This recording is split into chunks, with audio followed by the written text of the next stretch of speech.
Masih bersama kami di Halo Presisi, Aibda Jufri Hermanto, Babin Kamtibmas Kelurahan Mararena, Polsek Sarmi, Polres Sarmi, Polda Papua melakukan giat pemberantasan buta huruf dengan mengajar baca tulis dan berbahasa Indonesia kepada warga, dan tidak hanya itu, untuk meningkatkan ekonomi warga, Aibda Jufri juga membagikan bibit sayuran gratis kepada warga sehingga tanaman menjadi cepat panen dan hasilnya segera dapat dinikmati masyarakat.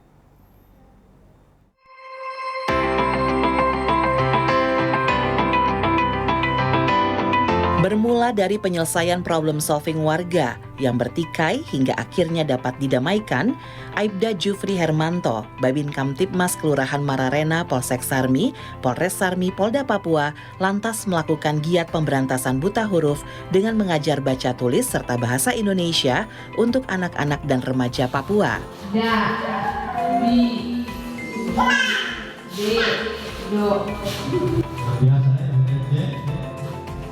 Yang bisa saya kasih hadiah. Kalau sudah bisa membaca saya kasih hadiah. Kita ulangi di bawah, di bawah.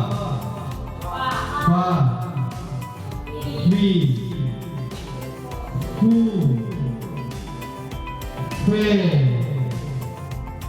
fo.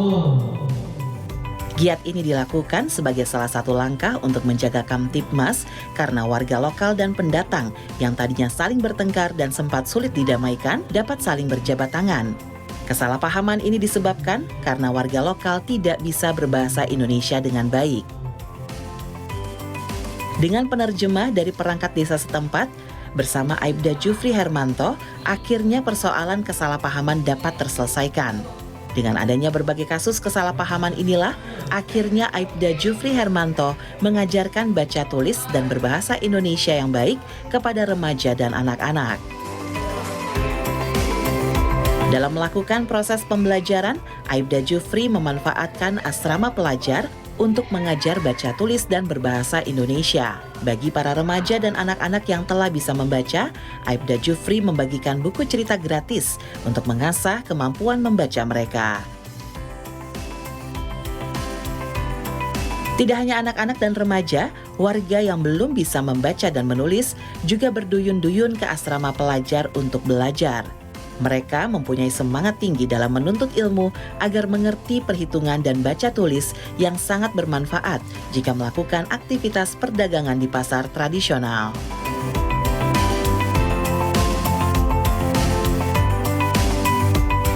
Selain berjuang dalam dunia pendidikan, Aibda Jufri Hermanto juga melakukan edukasi masyarakat tentang pemanfaatan lahan tidak produktif.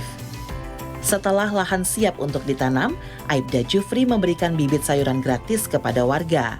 Warga sangat terbantu dalam pendapatan ekonomi karena hasil dari tanaman sayuran dapat dipanen lebih cepat dari jenis tanaman yang lain.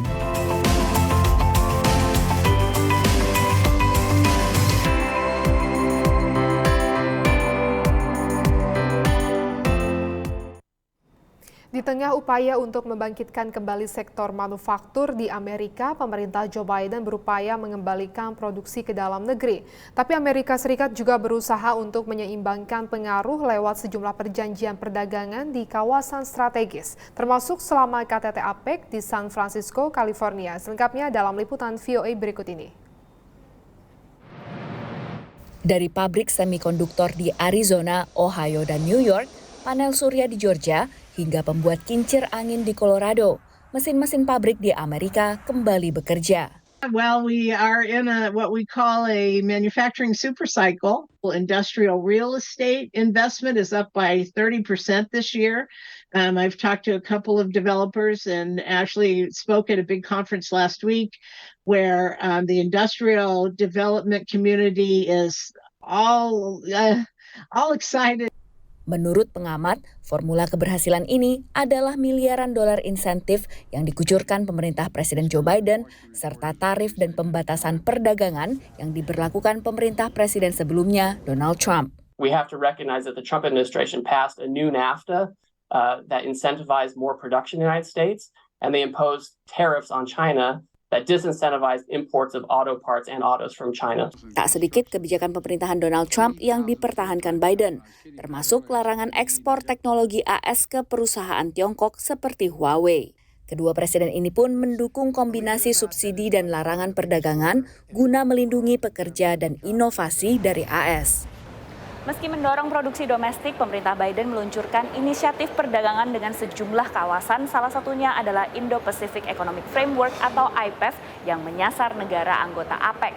Kerangka kerja yang diluncurkan pada tahun 2022 ini punya 4 pilar yang harus dipatuhi negara anggota, termasuk terkait energi bersih dan juga praktik anti korupsi. Analis optimistis, IPEF berbeda dari perjanjian perdagangan lain yang ditawarkan karena meningkatkan perdagangan lewat tahapan yang terstruktur. I think that we do have a new approach now, and I think what I hope is it's not an anti-trade approach, and again, it's not a protectionist approach, but it's a pragmatic approach. AS adalah negara dengan volume perdagangan terbesar kedua di dunia setelah Tiongkok. Dan dengan makin ketatnya persaingan ekonomi dengan Tiongkok, pemerintah AS gencar mempertahankan rekan dagang mereka. So whether that's through supply chains, through coordinating defenses against unfair policies, we are looking for better ways of acknowledging the challenges that we have encountered.